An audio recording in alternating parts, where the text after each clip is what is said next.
arma para destruir al caballo. Así que crea placas solo para ellos y extermínalos.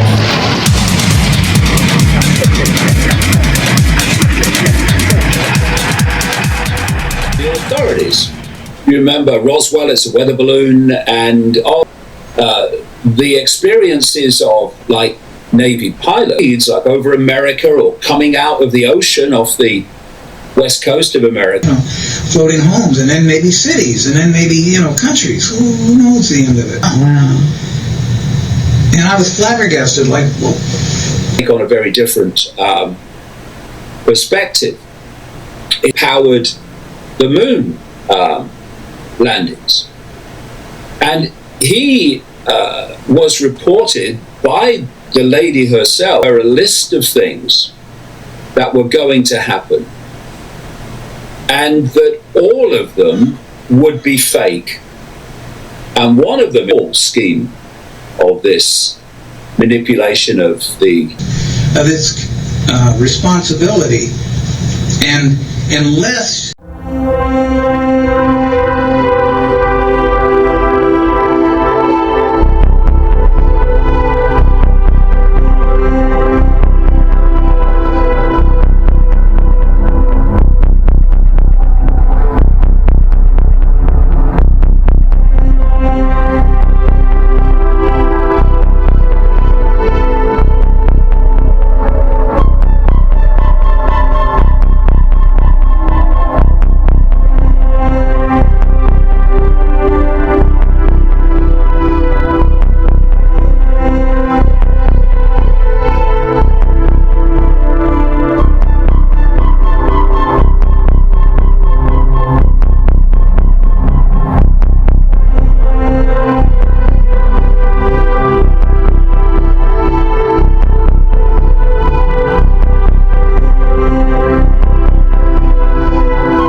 estaba siendo vigilado por las últimas 24 horas y que el presidente Joe Biden estuvo recibiendo cada detalle por su equipo de seguridad nacional.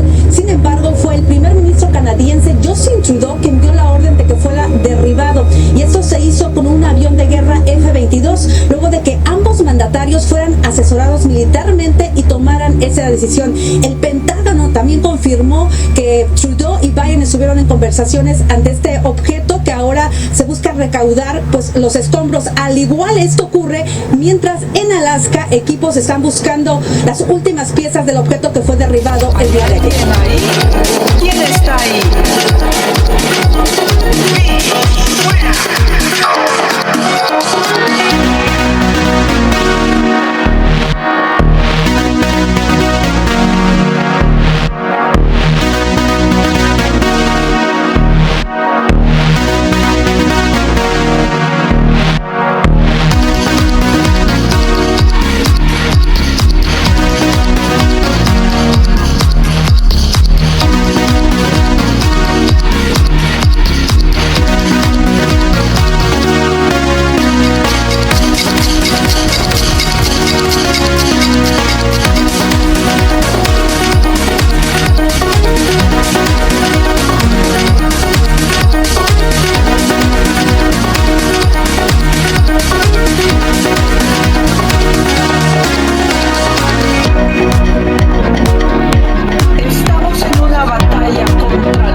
I've been doing this a long time, and I was traveling around America in the 1990s. I was talking to whistleblowers who were from the inside of the military industrial intelligence complex, and they were telling me that flying saucers were being flown by the American military.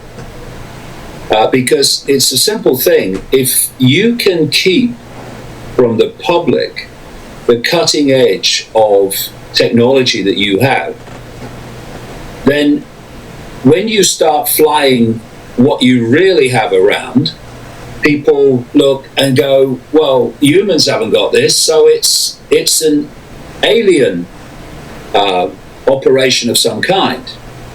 And I remember back in the 1990s, the Canadian journalist Serge Monast, who died in 1996 of a heart attack when he had no history of heart problems.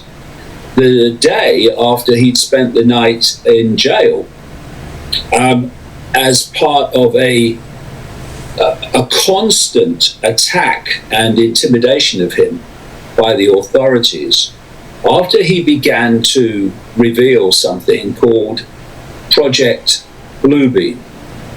And this was a plan, he said, to create the illusion of a, quote, alien invasion that would the world against a common enemy.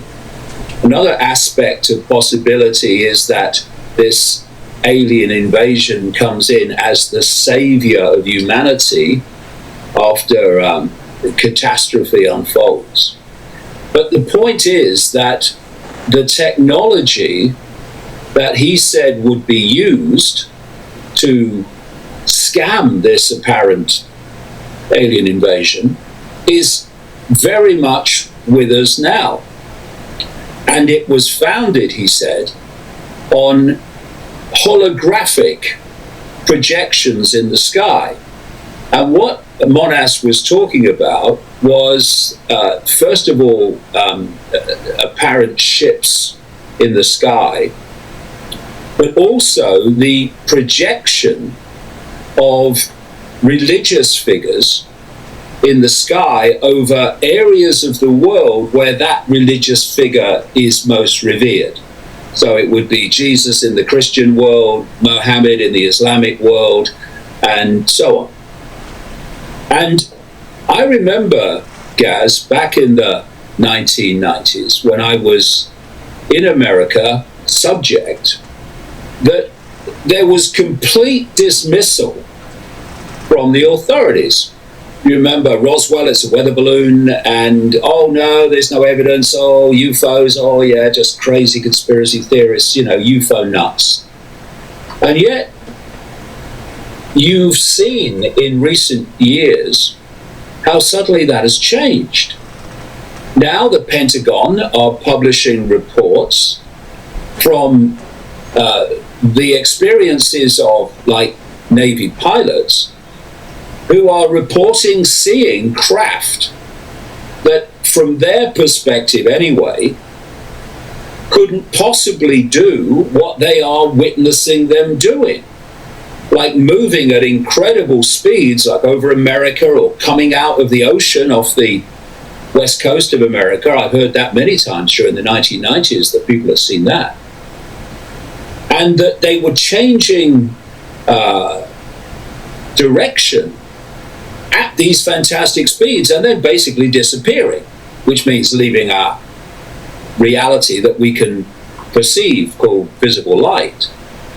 And so I look at this and I look at what Monast talked about, and I think we have to be very, very streetwise to the fact that the fake alien invasion, whatever gloss or spin they put on it for their own benefit, i.e. centralization of power, is very much a possibility.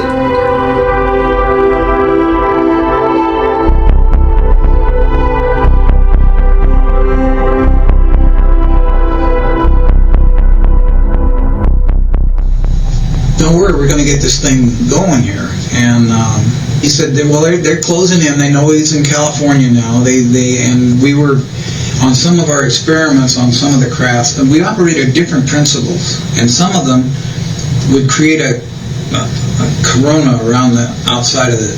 We'd operate these little... The dielectric principles right. of the ionization process.